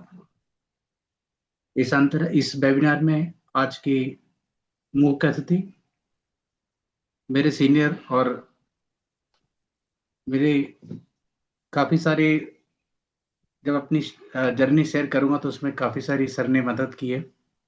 और ज़्यादा मुझे भी योग में कन्फ्यूजन होता है तो मैं सर के ही मार्गदर्शन लेता हूँ। ऐसे मेरे बड़े senior professor Rajiv Chaudhary sir, guest of honour के रूप में डॉक्टर तारक नासर, स्पीकर के रूप में तरुण शर्मा सर, और आज इस वेबिनार को कंडक्ट कर रहे कुंदन जी, और फिजिकल एजुकेशन फाउंडेशन इंडिया के सचिव मेरे मार्गदर्शक डॉक्टर पीयूष जैन जी, और सभी प्रतिभागी, आप सभी को मैं बधाई देना चाहूंगा कि आपने 21 दिन कुंदन जी के साथ योग किया और योग की गहराइयों को, योग के अभ्यास को समझा। मुझे जो विषय मिला है उसमें yoga for a healthy lifestyle, ये विषय पे मुझे अपने वक्तव्य को रखना है, क्योंकि मेरे से पहले वरिष्ठ हैं, मेरे सीनियर, काफ़ी सारा योग में जो मुझे गाइड करते हैं वो ऑलरेडी आपको काफ़ी सारा बता चुके हैं, और मैं भी उनको सुन रहा था। तो ऑलरेडी एक सीखने की प्रोसेस हमेशा ही लाइफ में है, और अभी भी सीख ही रहा हूँ मैं उन लोगों से, वरिष्ठ लोगों से। तो योग में जो मुझे आज का वक्तव्य मिला है, yoga for a healthy lifestyle, उसमें सबसे महत्वपूर्ण है कि आपने 21 दिन में जितना भी योग किया, योग का फिलोसफिकल पार्ट अलग रख लीजिए। फिलोसफिकल पार्ट से ज्यादा आपने जो प्रैक्टिकल पार्ट को समझा, चाहे उसके, आप अभी 21 दिन आपने जितने भी दिन अभ्यास किया, ऐसे ऐसा नहीं, पहले भी काफी लोग अभ्यासी होंगे जो योग की प्रैक्टिस को कंटिन्यू कर रहे होंगे, लेकिन जरूरी नहीं कि आपने उसके एस्पेक्ट्स को जाना कि योग कहाँ से आया, महर्षि पतंजलि ने दिया, या किस फिलॉसफी के अंदर उस प्रैक्टिसेस को कर रहे हैं, और किस किस आसंस के क्या बेनिफिट हैं। क्योंकि जब से योग दिवस मनाना स्टार्ट हुआ है, तब से योग की जो पॉपुलैरिटी है, योग की जो पब्लिसिटी है, हम सभी को सोशल मीडिया के माध्यम से हम सभी कुछ ना कुछ आसंस के बारे में जानकारी सभी को रहती है। मतलब एक योग की भूमिका सभी के जीवन से हमेशा ही जुड़ी रहती है, और योग का हर किसी को, योग का ऐसा आज कोई भी, मुझे नहीं लगता कि हिंदुस्तान के अंदर कोई भी ऐसा इंसान हो जो योग के बारे में थोड़ी बहुत भी जानकारी नहीं रखता हो। सभी लोग योग के बारे में जानकारी रखते हैं और योग अभ्यास के बारे में जानकारी रखते हैं। तो ये एक हमारे संस्कृति की और हमारे कल्चर की और हमारे देश की खूबसूरती है कि जिस देश ने योग को दिया, उसके देश के सभी नागरिक योग के बारे में आज जानकारी रख रहे हैं। खुद हम एक संस्कृति के साथ साथ उसको अपने स्वास्थ्य का हिस्सा बना रहे हैं। तो योग आपके लाइफस्टाइल को कैसे बदल सकता है, क्योंकि आज सोशल मीडिया का और पहले के टाइम और आज के टाइम में काफी फर्क है। टाइम काफी फास्ट हो चुका है आज का। तो इस भागदौड़ भरे जीवन में हम देखेंगे कि अगर हम अपने आप को बैलेंस करना चाहें, हम अपने आप को व्यवस्थित करना चाहें, हम अपनी हेल्थ को व्यवस्थित करना चाहें, तो इस जीवन शैली के अंदर, इस भागदौड़ भरे जीवन में योग से अच्छा कोई माध्यम नहीं है। जैसे कि योग के जो एस्पेक्ट्स हैं जिनसे आप अपनी जीवन शैली को, अपनी स्वस्थ जीवन शैली को सुधार सकते हैं, उसमें जरूरी नहीं कि आप बहुत ही एक बड़े अभ्यास को आप अपनाएं। आप छोटी छोटी चीजों से भी योग की लाइफस्टाइल को अपना सकते हैं। और उस अभ्यास में आप देखेंगे कि सबसे जो बड़ी चीज है योग में आज, वो ये है कि आप एक निरंतर उसका अभ्यास करेंगे तो आपको निरंतर उसका लाभ मिलता रहेगा। दूसरा, जो कुछ चीजें मैं अभी तक के अपने जीवन में योग से चूंकि जुड़ा रहा हूं और काफी देशों विदेश में योग को ले जाने का मुझे मौका मिला है आप सभी के आशीर्वाद से और मेरे गुरुजनों के आशीर्वाद से। तो जो फर्क दिखा है उसमें सबसे महत्वपूर्ण ये है कि हमें कोई भी प्रैक्टिस है, कोई भी टेक्निक है या कुछ भी योग से हम लेना चाहते हैं, उसमें सबसे महत्वपूर्ण है कि आपको उसको रेगुलर अपने जीवन शैली का हिस्सा बनाना पड़ेगा। और सबसे महत्वपूर्ण ये है कि जब आपको कोई, आजकल जो मैं समझ रहा हूं हमारे यहाँ क्या है, योग लोग क्योरनेस में करते हैं।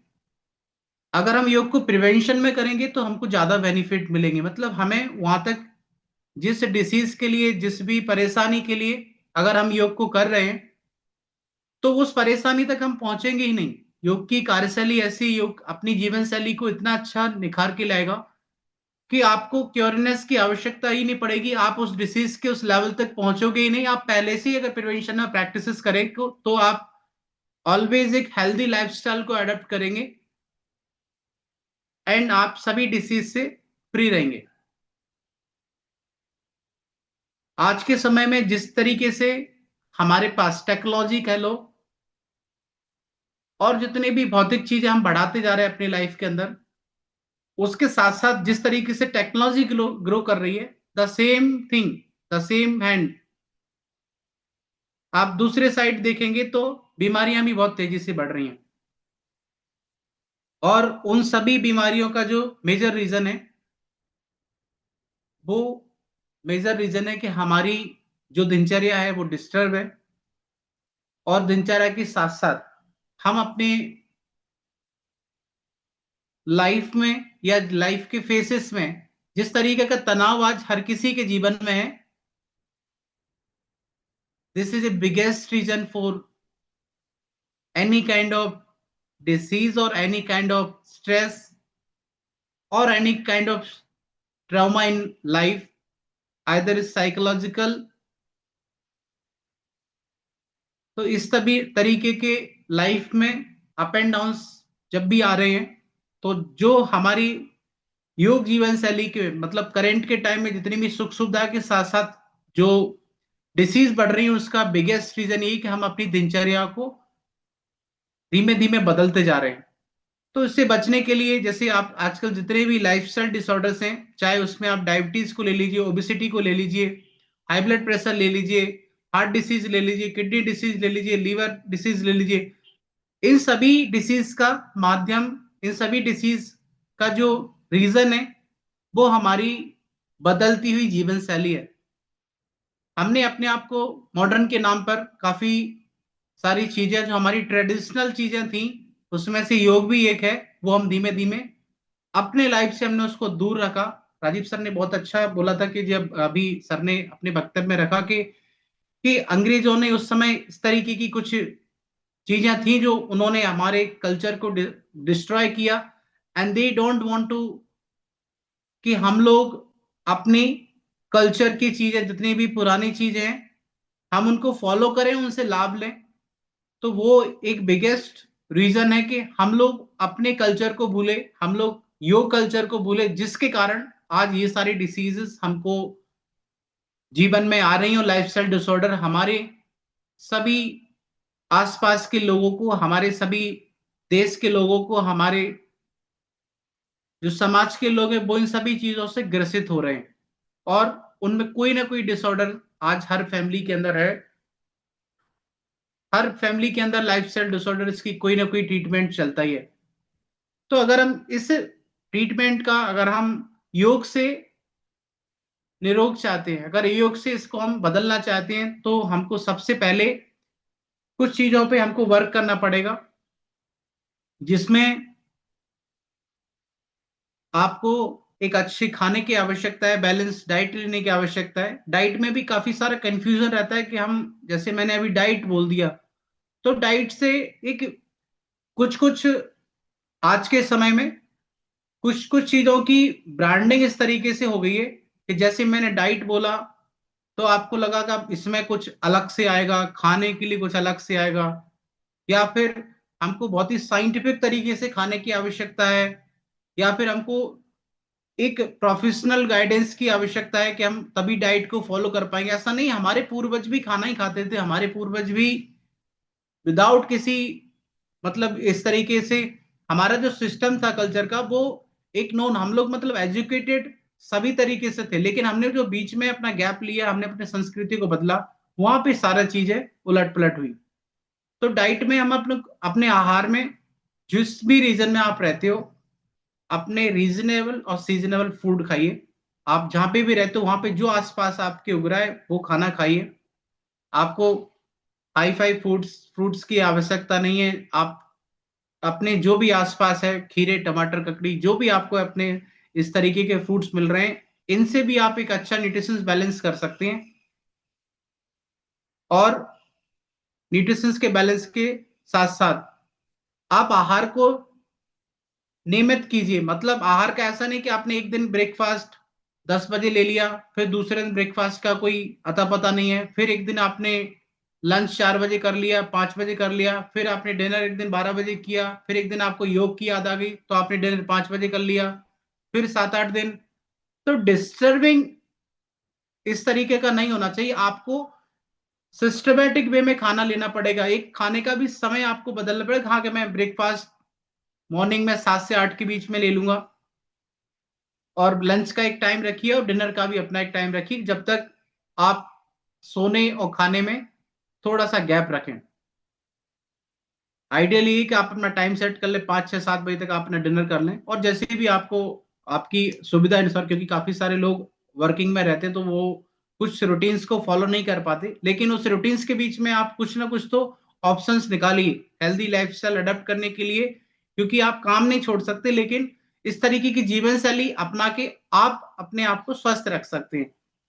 तो डाइट में आप इस तरीके से रखिए कि हेल्दी फूड और आपके आसपास जो है वो फूड खाने को। उसका दूसरा है, आप प्रॉपर नींद लीजिए। आजकल फोन का टाइम है, और लोग most of the time in the late night हम स्क्रॉलिंग टाइम और स्क्रीन टाइम बढ़ाते रहते हैं, चाहे वो डेस्कटॉप पे हो या फोन पे हो।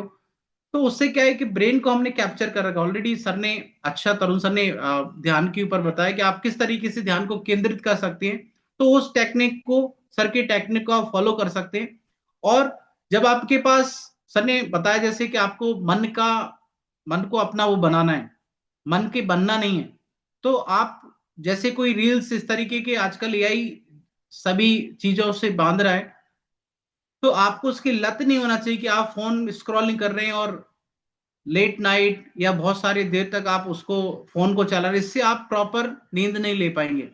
तो आप एक सोने का भी टाइम रखिए, स्क्रीन टाइम अपना कम करिए, आवश्यकता है तो आप फोन चलाइए, अनावश्यक तरीके से ज्यादा फोन पे टाइम स्पेंड नहीं करिए, और टाइम पे सोइए।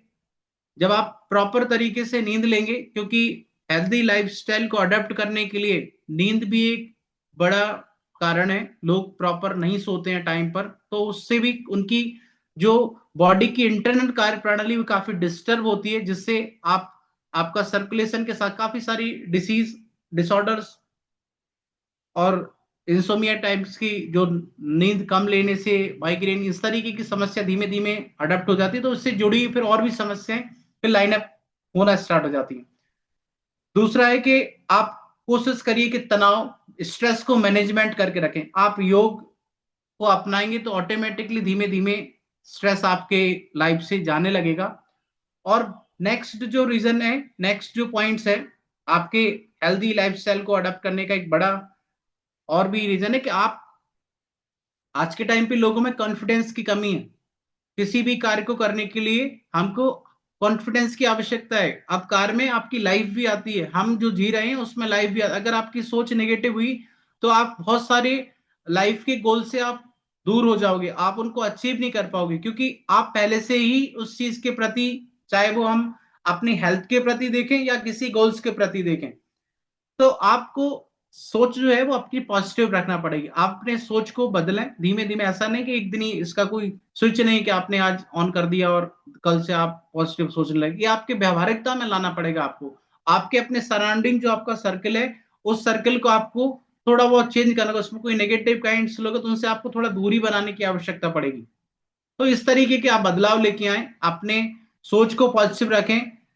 और अगर कोई किसी भी डिसीज से सफरिंग है तो वो डिसीज सबसे पहले जो अटैक करती है वो मोरली अटैक करती है आपको। डिसीज अपना काम तो कर ही रही है शरीर के अंदर, लेकिन एक बिगेस्ट रीजन है कि हम साइकोलॉजिकल बहुत नीचे गिर जाते हैं। हम सोचते हैं कि ये हमें परेशानी हो गई, इसका कोई अब समाधान नहीं है, और हम अनावश्यक रूप से जो बॉडी के अंदर का स्ट्रेस है उसको नेगेटिव और बढ़ाना काम शुरू कर देते हैं। जिससे क्या होगा कि जो नेचर आपको मदद करना चाहता है, हमारे शरीर के अंदर जो सिस्टम है वो ऐसा है कि आप अगर जैसी शरीर की शैली रखोगे वैसा शरीर आपको रिजल्ट देता रहेगा, वैसा शरीर आपके साथ चलेगा। लेकिन जैसा आप नेगेटिव उस तरीके के काइंड थॉट्स रखोगे तो शरीर भी वैसे ही आपके वर्क करेगा, जैसे विचार आपके रहेंगे बॉडी भी वैसे ही आप वर्क करेगी। तो ट्राई करिए कि most of the time with most of the work आप अपनी सोच को पॉजिटिव रखें। जो भी आप कार्य कर रहे हैं उसके लिए आप पॉजिटिव रहें, और लाइफ में मोस्ट ऑफ द टाइम आप अपनी सभी चीजों में एक पॉजिटिव का भाव रखिए, सकारात्मक भाव रखिए अपने आप में। दूसरा, आप किसी भी तरीके का कोई भी नशा नहीं कीजिए, किसी भी तरीके कोई ड्रग्स, इस तरीके से अल्कोहल, कोई भी इस तरीके की चीज न लें लाइफ में, क्योंकि ये भी चीजें कहीं ना कहीं एक लॉन्ग टर्म हेल्थ में आपको इफेक्ट करेंगी और वो आपकी हेल्दी लाइफस्टाइल में एक बैरियर बनेंगी। दूसरा सबसे बिगेस्ट है कि आपको अपनी लाइफ को बैलेंस करना होगा, साइकोलॉजिकल और स्पिरिचुअल, आध्यात्मिक भी संतुलन करने की आवश्यकता पड़ेगी। जब आप इन पे बैलेंस करोगे तो लाइफ ऑटोमेटिकली आपकी ग्रो करने लगेगी। आप एक किसी भी डिसीज से भी हो तो उसमें भी आपको धीमी धीमी रिकवरी मिलेगी। ऑलरेडी आपने इतने दिन में आसन सीखे हैं, प्राणायाम सीखे हैं, वो सभी प्राणायाम आपके हेल्दी, आपको हेल्दी रखने के लिए आपको हेल्प करेंगे। और जितने भी प्राणायाम हैं आपने ध्यान की ऑलरेडी, आपको विधियां पता है, ये सभी विधि आपको एक हेल्दी लाइफस्टाइल में अडॉप्ट करने में आपको सहयोग करेंगी और आप तनाव कम लें। इससे आपका जीवन एक अच्छे भाव से रहेगा। क्योंकि समय सीमा थी और मैं उसको क्रॉस कर चुका हूं, तो मैं अपनी वाणी को यहीं विराम दूंगा। और physical education foundation of India का मैं धन्यवाद दूंगा कि आपने इस वक्तव्य के लिए बुलाया, और होप आपको कुछ चीजें क्लियर हुई होंगी। बाकी कुंदन जी ने आपको 21 दिन और काफी दिन जो ट्रेनिंग दी है उस सभी से आप जो स्वास्थ्य लाभ लिए हैं वो आपके जीवन में आगे रहे। क्योंकि एक ही चीज है लाइफ के अंदर, आपको कोई पैसे से मदद कर सकता है, सब तरीके से मदद कर सकता है, लेकिन आपको स्वास्थ्य से कोई मदद नहीं कर सकता। और सबसे बड़ा जो धन है लाइफ में वो हेल्थ है। उस हेल्थ को बनाने में physical education foundation of India के माध्यम से, कुंदन जी के माध्यम से और पीयूष सर के गाइडेंस में जो आपको ये सेवाएं मिली उसका आप सभी ने लाभ उठाया, उसके लिए मैं कुंदन जी और पूरे पैफी परिवार को तहे दिल से धन्यवाद बोलूंगा। और आज के मुख्य अतिथि और विशेष अतिथि सभी अतिथियों गुरुजनों को पुनः मेरा प्रणाम। अगर वक्तव्य में कुछ त्रुटि हो गई तो मुझे सर मार्गदर्शन देंगे। Thank you so much everyone. नमस्ते।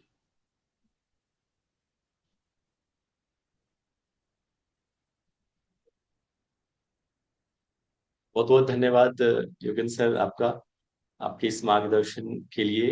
स्वस्थ जीवन शैली अपनाने के लिए हम क्या क्या कर सकते हैं, योग तो करते ही हैं, उसके अलावा आप क्या कर सकते हैं, तो उन्होंने आहार पे भी बड़ा अच्छा वक्तव्य उन्होंने दिया है। विचारों पे ध्यान केंद्रित करना, कहते हैं ना, जैसा खाए अन्न वैसा होवे मन। तो वो आहार का भी उतना ही महत्व रखता है जितना कि योग साधना का महत्व रखता है। हम अपने अगले सत्र की तरफ बढ़ते हैं, प्रश्नोत्तर की तरफ। तो कुछ प्रश्न हमारे बीच आए हैं और मैं अपने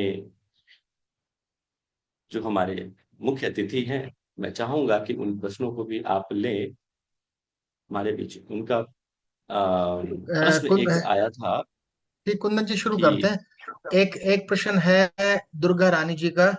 सर, पित्ताशय की पथरी बाहर निकालने के लिए कोई योग है तो बताएं। देखिए, इसके दो उत्तर हैं।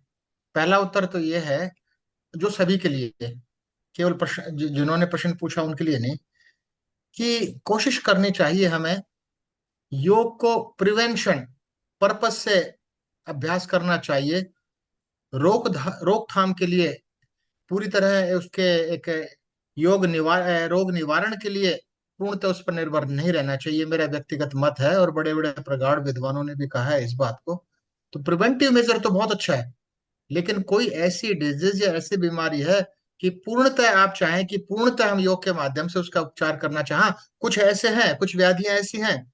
और रही बात दूसरी की, एक गैल ब्लैडर की जो पथरी है, तो इस बारे में मैंने काफी रिसर्च भी पढ़ा, लेकिन पथरी तो अंत में तो उपचार वही है कि गैल ब्लैडर ना रिमूव करवाना पड़ता है। और आप ने इस बारे में, कुंदन जी, आपने research, you are working in, you are rendering your services in AIIMS, तो किसी एक योग अभ्यास पर निर्भर रहने की सलाह नहीं दूंगा मैं इनको, दुर्गा रानी जी को। दूसरा है, एक प्रश्न पूछा गया है, मन की शांति के लिए योग लाभदायक साबित हो सकता है, प्रश्न पूछा उन्होंने। तो वो तो है ही, वो तो परिभाषा में भी स्पष्ट था। मन को एकाग्र करने में, मन की शांति के लिए तो 100% सार्थक है, 100% सार्थक है। आप किसी भी मेडिटेटिव एक प्रैक्टिस को अपना लीजिए, दुनिया भर की मेडिटेटिव प्राण धारणा, कंसंट्रेशन ऑन द ब्रेथ, जो श्वास पर आधारित मेडिटेशन की बात की थी हमारे जो तीसरे क्रम के जो हमारे वक्ता थे उन्होंने। और उसके अलावा, प्राण धारणा के अलावा सहज योग मेडिटेशन है, ट्रांसीडेंटल मेडिटेशन है, दुनिया भर की मेडिटेटिव टेक्निक्स हैं।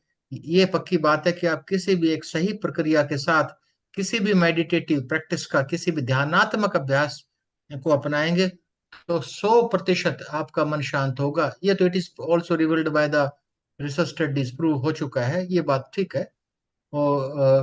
और एक प्रश्न है, अगला प्रश्न, योग और सामान्य व्यायाम में क्या अंतर? बहुत महत्वपूर्ण प्रश्न है, आमतौर पर सभी को पूछना चाहिए हमेशा, कि भाई सिंपल एक एक्सरसाइज, देखिए एक्सरसाइज का संबंध सीधा शरीर से है।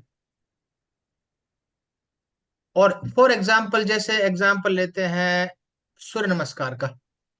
सूर्य नमस्कार को हम करते हैं तो केवल सूर्य नमस्कार केवल शारीरिक अभ्यास नहीं है, हम उसको श्वास के साथ भी जोड़ते हैं, हम उनमें उसमें मेडिटेशन भी कर सकते हैं, और यहां तक कि अगर पूर्ण रूप से उसको करना चाहें तो उसमें मंत्रों का उच्चारण भी करते हैं।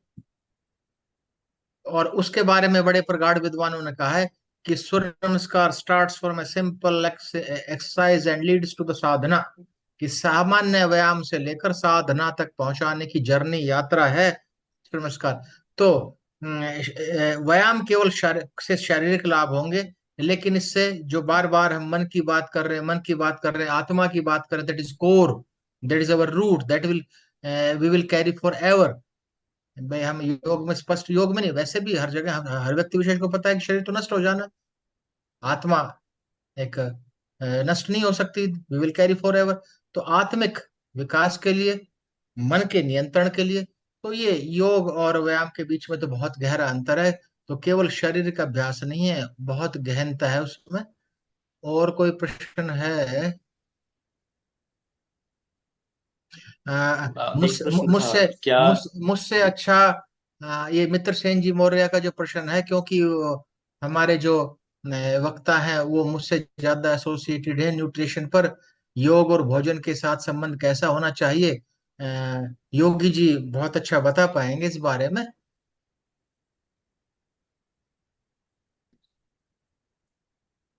एक प्रश्न था सर कि योग को हम किसी भी समय कर सकते हैं या सुबह या शाम, कौन हाँ बेहतर होता है? देखिए, योग का पहली अनिवार्यता एम्प्टी स्टमक करें, और साफ योग ग्रंथों में उल्लेखित है सुबह अर्ली मॉर्निंग करें तो एक उच्चतम लाभ होंगे। लेकिन इसका अर्थ ये नहीं है कि बाई चांस हमारी दिनचर्या ऐसी है जिसमें हम नहीं, तो कभी भी जब भी हमें समय मिले कर लेना चाहिए, इसमें संकोच नहीं करना चाहिए। और फॉर एग्जाम्पल कुछ ऐसे अभ्यास है, प्राणायाम है या मेडिटेशन है, ऑफिस टाइम में मैं बैठा हूँ, मैं खुद एग्जाम्पल जैसे कि लंच करने से पहले दो चार रिपीटेशन लगाए, दो चार पांच छह रिपीटेशन लगाए, तो मैं एक पूर्णतः लाभ और बहुत अच्छे लाभ के लिए तो शायद उसमें सुबह के एक समय करना चाहिए, लेकिन ऐसा नहीं है कि कभी भी कर लेना चाहिए। और इसमें कुंदन जी आप भी बहुत अच्छा प्रकाश डाल सकते हैं इस बारे में। जी जी सर। कि योग का अभ्यास तो कहते हैं शास्त्रों में कि ब्रह्म मुहूर्त का समय सबसे बड़ा अच्छा माना जाता है। बिल्कुल। लेकिन आजकल की जो भाग दौड़ की जो जिंदगी हो गई है, तो हम उसमें एक कह सकते हैं जुगाड़ वाली बात कैसे करें। अब जो वर्किंग है, अर्थ भी उतना ही जरूरी है साधना के साथ, तो हम क्या करें? तो उसके उपाय लगा सकते हैं कि आप सुबह नहीं कर पा रहे हैं तो शाम में कर लें। हल्का पेट होना चाहिए। वैसे तो देखें तो योग साधना के लिए ग्रंथों में 8 प्रहर की चर्चा करी गई है। ब्रह्म मुहूर्त हो, सुबह की बेला हो, दोपहर संध्या, या फिर अर्धरात्रि का भी समय, इस तरह से 8 प्रहर की चर्चा ग्रंथों में की गई है। लेकिन उस वक्त और अभी के परिप्रेक्ष्य में चीजें बदल गई हैं। तो हम वर्तमान दृष्टिकोण से योग का अभ्यास कर सकते हैं। योग के अभ्यास आसनों का भी चयन कर सकते हैं आपकी क्षमता के अनुसार। आजकल मैं एक बात पे और ध्यान आकृष्ट करना चाहूंगा सर, आपने भी इस पे चर्चा करी है और योगेंद्र जी भी ने इस पे करी कि योग आजकल विकृत सा रूप लेने लगा है। उसमें आजकल आप देखते होंगे beer yoga, hot yoga, power yoga, ये हमारा अपना, ये सर भी इससे सहमत होंगे, ये सब कुछ नहीं है। एक जो मूल हमारा ट्रेडिशनल योगा है वही योग है, उसके अलावा और कोई भी योग नहीं है। तो इस भ्रम जाल में आप लोग बिल्कुल मत फंसिए। ये इस माया है, इस माया जाल से निकलना है और ट्रेडिशनल योग को अपनाना चाहिए। और अभी और भी किसी के कोई प्रश्न है तो आप प्लीज आप कमेंट बॉक्स में लिख के भेजें। योग और भोजन के साथ संबंध कैसा, अभी जैसे कहा ना, जैसे योग और भोजन का संबंध डायरेक्टली कनेक्टेड है। तो अभी योगेंद्र सर ने भी आपको इस विषय में जानकारी दी। और सर एक चीज और हम बताना चाहेंगे, ये जो साधना का जो कर्म चल रहा था उसमें हमने एक डाइट का भी सेशन रखा था। डॉक्टर अंजुम पांड्याल मैम भी यूएसए से जुड़ी थी और उन्होंने भी आयुर्वेद से रिलेटेड डाइट पे भी उन्होंने प्रकाश डाला था। तो हमने आयुर्वेद का भी एक सेशन आप लोगों के लिए रखा। तो मैं आशा करता हूँ वो भी प्रभावकारी आप लोगों के लिए सिद्ध हुआ होगा। अब हम साधना इसके अगले क्रम में, सत्र के अगले क्रम में बढ़ते हैं। और सब समापन से पूर्व मैं पेफी के प्रतिनिधि एवं उपाध्यक्ष श्री हरदेव सिंह जी से विनम्र अनुरोध करता हूं कि वे अपने मूल्यवान विचार और मार्गदर्शन हम सबके साथ साझा करें।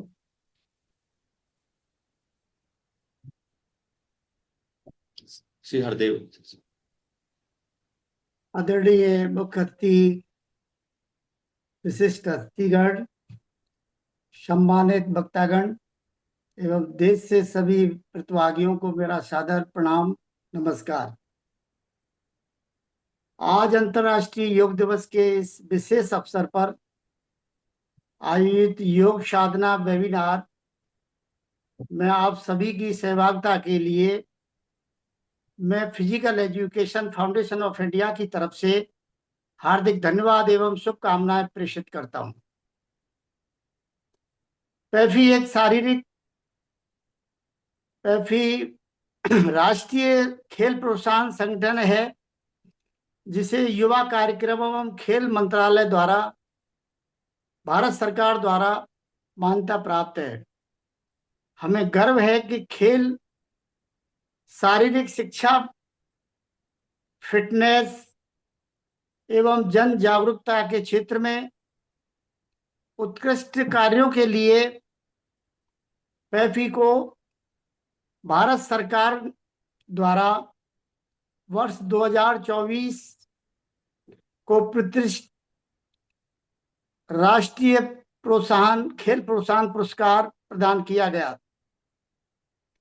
पैफी का उद्देश्य केवल खेलों को बढ़ावा देना नहीं, बल्कि एक स्वस्थ, सक्रिय एवं जागरूकता राष्ट्र का निर्माण करना है।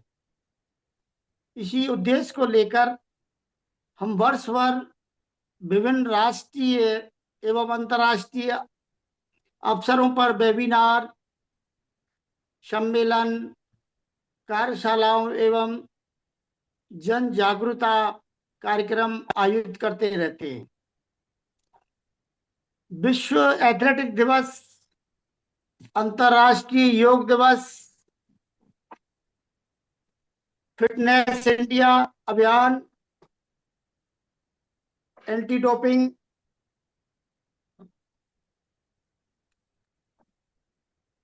बेटी बेटी एक मिनट आना, बेटा एक मिनट आना, कट गया।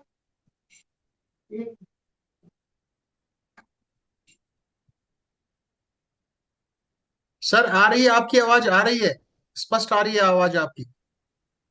आवाज आ रही है सर? जी जी आ जी रही है आ सर, रही है। आवाज आ रही है सर आपकी। जी जी, थोड़ा सा वो हो गया था प्रॉब्लम। नहीं तो आ रही है सर मैं आवाज। दोबारा से आप सबसे यही अनुरोध करना चाहूंगा कि इसी उद्देश्य को लेकर हम वर्ष भर विभिन्न राष्ट्रीय, अंतर्राष्ट्रीय अवसरों का पर वेबिनार, सम्मेलन, कार्यशाला एवं जागरूकता कार्यक्रम आयोजित करते रहते हैं।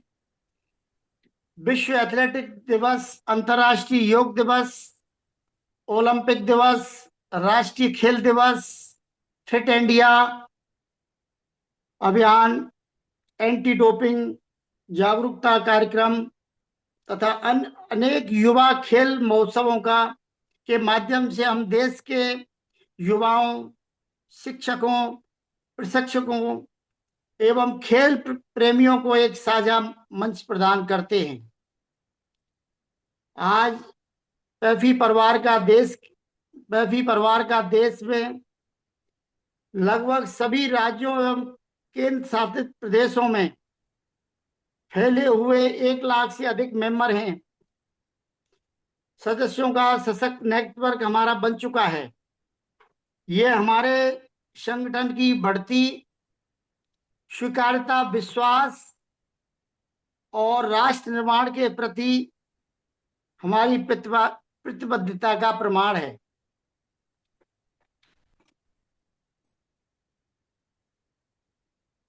मैं सभी प्रतिभागियों से आग्रह करता हूं कि वे पैफी की सक्रिय अथवा आजीवन सदस्यता ग्रहण कर इस राष्ट्रीय अभियान का हिस्सा बने तथा खेल, योग, स्वास्थ्य और शारीरिक शिक्षा के प्रसार में अपना महत्वपूर्ण योगदान दें।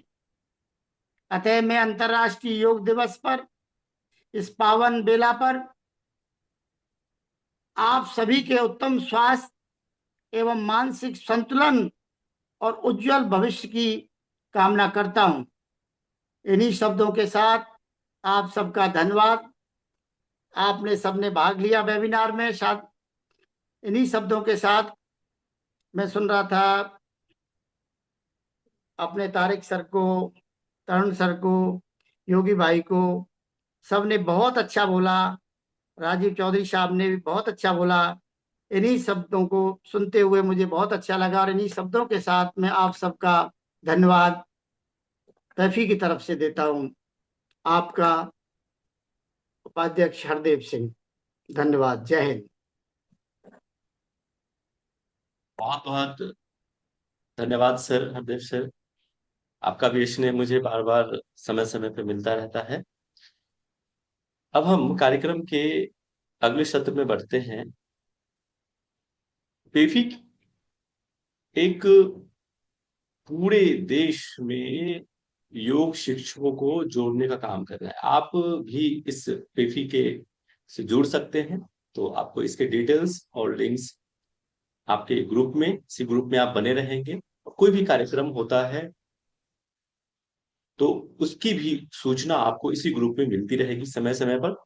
तो उससे जुड़ने के लिए भी, पेफी से जुड़ने के लिए भी उसके लिंक्स आपको ग्रुप में भेज दिए जाएंगे।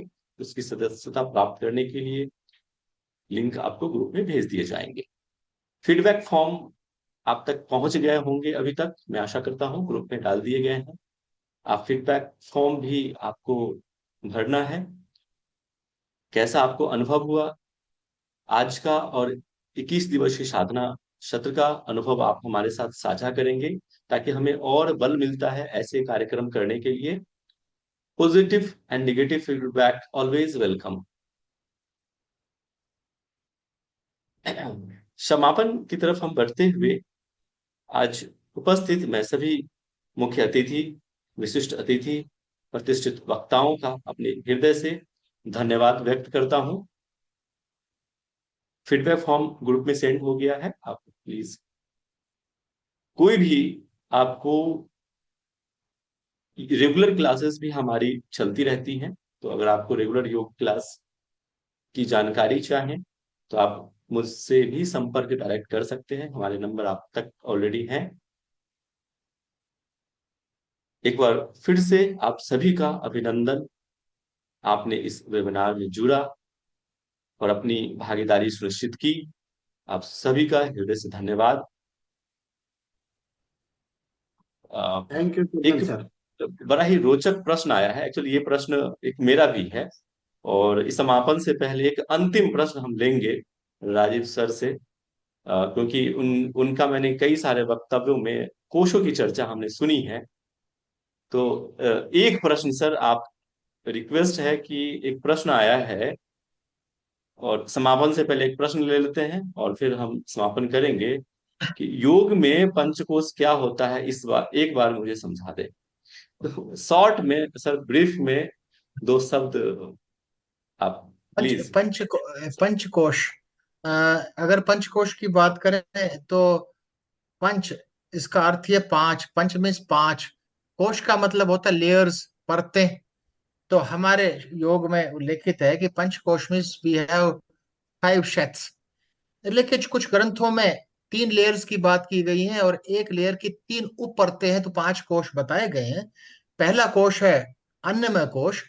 अन्नमय कोश जो शरीर भौतिक दिखाई देता है वो अन्नमय कोश है, जिसकी मैंने बात की थी कि जन्म हुआ, वृद्धि हुई, स्थिरता आई, धीरे धीरे क्षीण हुआ और वो नष्ट हो गया शरीर। ये अन्नमय कोश है।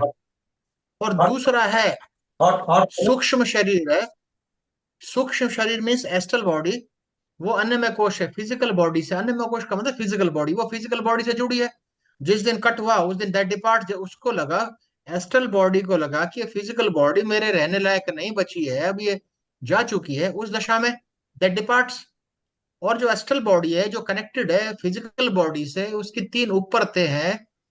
प्राणमय कोश जो हमारे सेंसरी ऑर्गन्स को नियंत्रित करती है, भूख, प्यास, सर्दी, गर्मी की अनुभूति हमें करवाती है, वो प्राणमय कोश है, जो एस्ट्रल बॉडी की पहली उपरत है। दूसरी उपरत है मनोमय कोश, मेंटल शेथ, जिसमें किस प्रकार के विचार उत्पन्न होंगे। डाउट, शंका हमें करवाने वाला वही है। हमें हर्षोल्लास में ले जाने वाली वही परत है, अगर मजबूत होगी तो।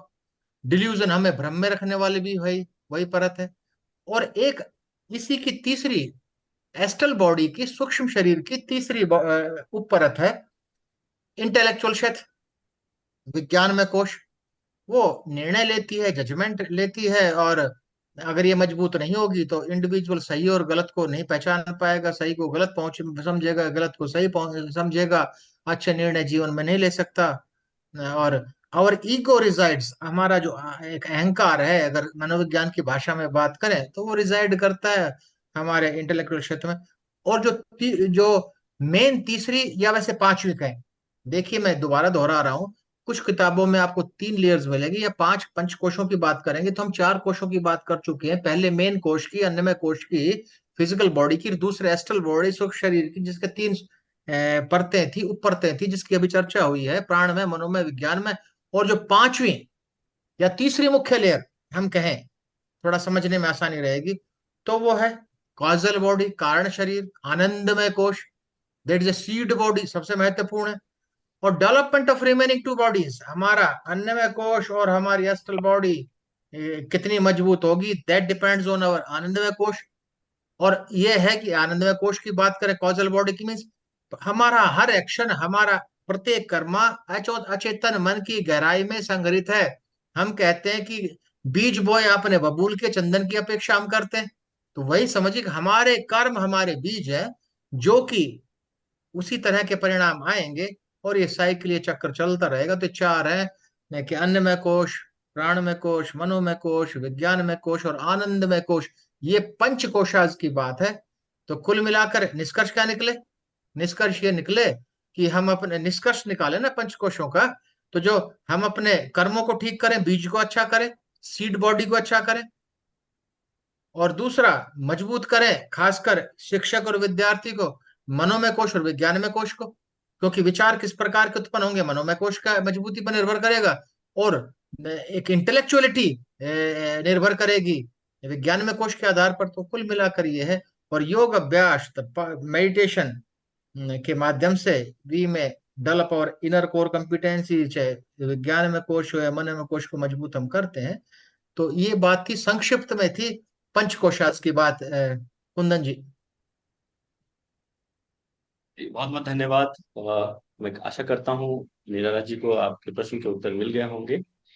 समय सीमा की प्रतिबद्धता को देखते हुए हम समापन करते हैं आज की। तो शांति पाठ से करेंगे, कमर गर्दन बिल्कुल सीधा, आंखें बंद, लंबी गहरी श्वास लेंगे, दोनों हाथ जोड़ लें, इष्ट देव को याद करते हुए एक बार पवित्र ओम ध्वनि का उच्चारण, फिर सर्वे भवन्तु सुखिनः, शांति मंत्र।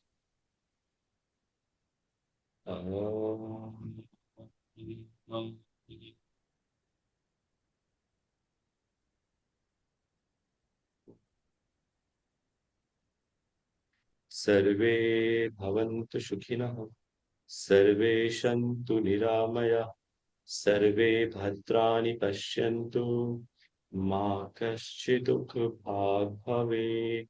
ओम शांति शांति शांति। एक बार पुनः सभी विशिष्ट अतिथिगण, मुख्य अतिथिगण, वक्ताओं का मेरा हृदय से धन्यवाद। आप सभी का धन्यवाद जो आपने इस कार्यक्रम को सफल बनाया। पुनः नमस्ते, हरिओम तत्सत, हरिओम तत्सत, हरिओम तत्सत।